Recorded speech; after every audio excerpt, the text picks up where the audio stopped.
নিষ্পত্তি না হওয়া নথি ২৬ তারিখ বিকেলের মধ্যে সমস্ত বিচারকদের হাতে হস্তান্তর করতে হবে এবং নথি হিসেবে মান্যতা পাবে মাধ্যমিকের অ্যাডমিট কার্ড এবং পাস সার্টিফিকেট। নয়া এই নির্দেশিকা সুপ্রিম কোর্টের। আর সুপ্রিম কোর্টের এই নির্দেশ সামনে আসার পরই সমস্ত সিভিল জাজদের ছুটি বাতিল করে দিয়েছে কলকাতা হাইকোর্ট। শুনানি বন্ধ হওয়ার পরেও কোন নথি গ্রহণ হবে কোনটা হবে না এই নিয়ে একের পর এক সিদ্ধান্ত জানিয়েছিল কমিশন, যার জেরে নির্বাচন কমিশনকে তুগলকি বলে তোপ দেখেছিলেন মুখ্যমন্ত্রী। But I have never seen this type of Tughlaki commission who are running the commission through a particular political party. They are going to destroy the democratic fabric of India. They are now going to bulldoze the federalism. They are interfering in every state matter. They are threatening culture. বুধবার SIR শুনানিতে supreme কোর্টের নির্দেশে এই নথি নিয়ে কার্যত ধাক্কা খেল কমিশন।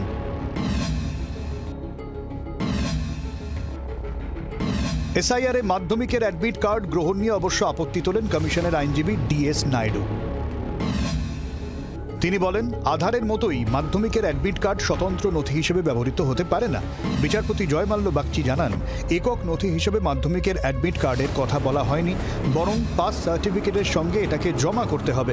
অ্যাডমিট কার্ড বয়সের এবং অভিভাবকত্বের প্রমাণপত্র হিসেবে ব্যবহৃত হবে। এদিন সুপ্রিম কোর্ট সাফ জানিয়েছে, 14 ফেব্রুয়ারির মধ্যে ভোটাররা কমিশনের নির্দেশ মতো যে নথি জমা করেছেন তাই প্রমাণ হিসেবে গ্রাহ্য হবে। আর এই সমস্ত নথি 26 তারিখ বিকেল 5টার মধ্যে বিচারকদের হাতে হস্তান্তর করবে ইআরও এবং এইইআরওরা। সুপ্রিম কোর্ট স্পষ্ট করে বলল, মাধ্যমিকের অ্যাডমিট কার্ড একই সঙ্গে পাস সার্টিফিকেটকে অ্যালাউ করতে হবে। অর্থাৎ যাদের এই তথ্য বিভ্রাট রয়েছে তারা কিন্তু এটাকে ব্যবহার করতে পারবেন। দ্বিতীয়ত হচ্ছে 14 ফেব্রুয়ারি পর্যন্ত যে সমস্ত ভোটাররা যা ডকুমেন্ট দিয়েছিলেন ইআরওদের কাছে, যেগুলো এখন আপলোড করা হয়নি, সেই সমস্ত তথ্য খুব দ্রুত কিন্তু জুডিশিয়াল অফিসারদের কাছে পাঠিয়ে দিতে হবে। সুপ্রিম কোর্টের নির্দেশে স্যারের নথি নিষ্পত্তির জন্য সব সিভিল জজদের ছুটি বাতিল করেছে কলকাতা হাইকোর্ট। আগের নেওয়া ছুটি বদলির নির্দেশ স্থগিত, পদোন্নতির আগের নির্দেশ স্থগিতেরও নির্দেশ। এসআইআর প্রক্রিয়ায় অংশ নেওয়ার জন্য সেশনস জাজদের ছুটি আগেই বাতিল করেছিল কলকাতা হাইকোর্ট।